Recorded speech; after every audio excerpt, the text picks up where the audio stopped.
Assalamualaikum warahmatullahi wabarakatuh. Welcome to my channel. Perkenalkan, nama saya Viva Zeliza. Saya dari mahasiswa Akademi Kesehatan Andalusia, Jakarta dengan Prodi Gizi. Untuk kali ini saya akan membuat video mengenai konsultasi seorang ibu tentang status gizi anaknya. Jadi langsung saja ya saya bacakan konsultasi ibunya ini lewat WA ya. Ada sebuah kasus Ananda X, laki-laki dengan usia 12 bulan atau 1 tahun, memiliki berat badan 9 kg dengan tinggi badan 75 cm. Pertanyaannya, apakah berat badan anak ini normal? Untuk kasus ini kita akan menggunakan kurva WHO atau Z-score. Di sini terdapat 5 garis, dimulai dari -3 sampai 3 yang menentukan standar defisiensi anak. Untuk langkah pertama adalah kita menentukan titik persilangannya dengan diketahui sumbu X adalah usia anak, sedangkan sumbu Y adalah berat badan anak. Pertama-tama kita akan menarik garis dari kiri ke kanan, tepat di angka 9 yang menjelaskan bahwa berat anak adalah 9 kg. Kemudian kita tarik garis lurus dari bawah ke atas tepat di angka 12, yaitu yang menunjukkan bahwa usia anak 12 bulan atau 1 tahun. Di sini dapat kita lihat bahwa titik pertemuannya berada di antara garis standar defisiensi -2 yang berwarna merah sampai dengan 0 yang berwarna hijau. Kemudian mari kita lihat pembahasannya. Ini adalah tabel kategori dan ambang batas status gizi anak berdasarkan indeks yang dikeluarkan oleh Menteri Kesehatan Republik Indonesia yang mengacu pada standar WHO tahun 2005. Pada tabel ini terdapat 3 indeks. Yang pertama adalah berat badan menurut umur. Ini adalah untuk menentukan apakah status gizi seorang anak buruk, baik, atau berlebih. Yang kedua, panjang badan menurut umur atau tinggi badan menurut umur. Ini untuk menentukan apakah seorang anak mengalami stunting atau tubuh yang pendek. Dan yang ketiga adalah berat badan menurut panjang badan. Ini untuk menentukan apakah berat badan seorang anak kurang atau berlebih. Dari tabel ini dapat kita lihat bahwa untuk kategori status gizi yang baik adalah kategori status gizi yang berada di ambang batas atau Z-score dari -2 standar defisiensi sampai dengan 2 standar defisiensi, atau dapat kita lihat yang berada di tabel warna hijau ini. Untuk kasus Ananda X berada di standar defisiensi dari -2 sampai dengan 0. Maka dapat kita simpulkan bahwa Ananda X memiliki gizi yang baik dan juga tinggi badan yang normal serta berat badan yang normal.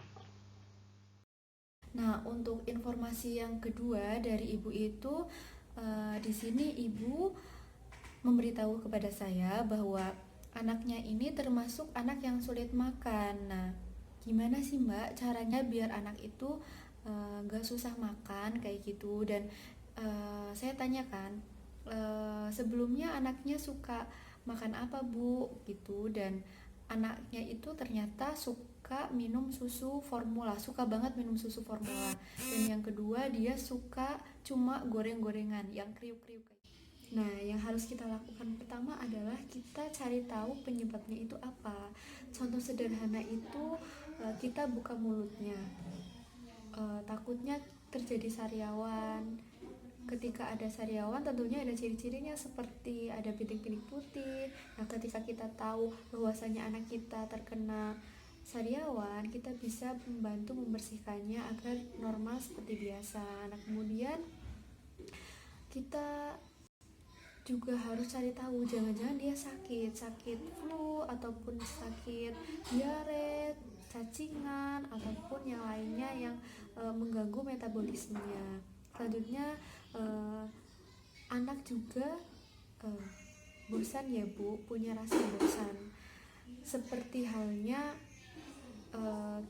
ketika kita beri makan bubur atau telur terus, pastinya dia bosan. Nah, kita bisa mengkreasikan makanan-makanan menjadi lebih menarik, lebih unik.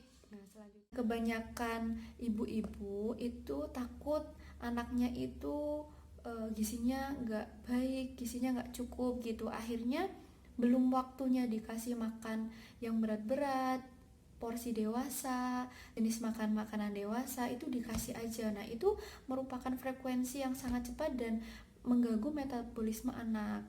Nah, yang selanjutnya itu ada trauma. Mungkin dulu waktu kecil ibunya menyuapin terus kena sendok dan terluka, itu juga termasuk kayak trauma bagi anak, takut sendok dan sebagainya. Jadi tips yang kedua adalah jangan memaksakan. Jadi anak itu juga manusia, Bapak Ibu, dia juga punya perasaan gitu. Kok aku dipaksain kayak gitu, aku merasa terpaksa dan sebagainya. Itu tidak baik seperti itu. Ketika anak Bapak Ibu itu nggak mau makan, mau makan banyak seperti itu, mungkin ibu bapak itu punya target makan segini gitu, kita perlu untuk merubah pola dalam arti makan banyak dengan porsi yang sedikit tetapi sering seperti itu. Nah, itulah informasi yang dapat saya sampaikan. Untuk kekurangannya saya mohon maaf sebesar-besarnya. Tolong komentar di sini barangkali ada kesalahan ataupun pertanyaan. Jangan lupa subscribe dan share. Terima kasih. Saya akhiri. Wassalamualaikum warahmatullahi wabarakatuh.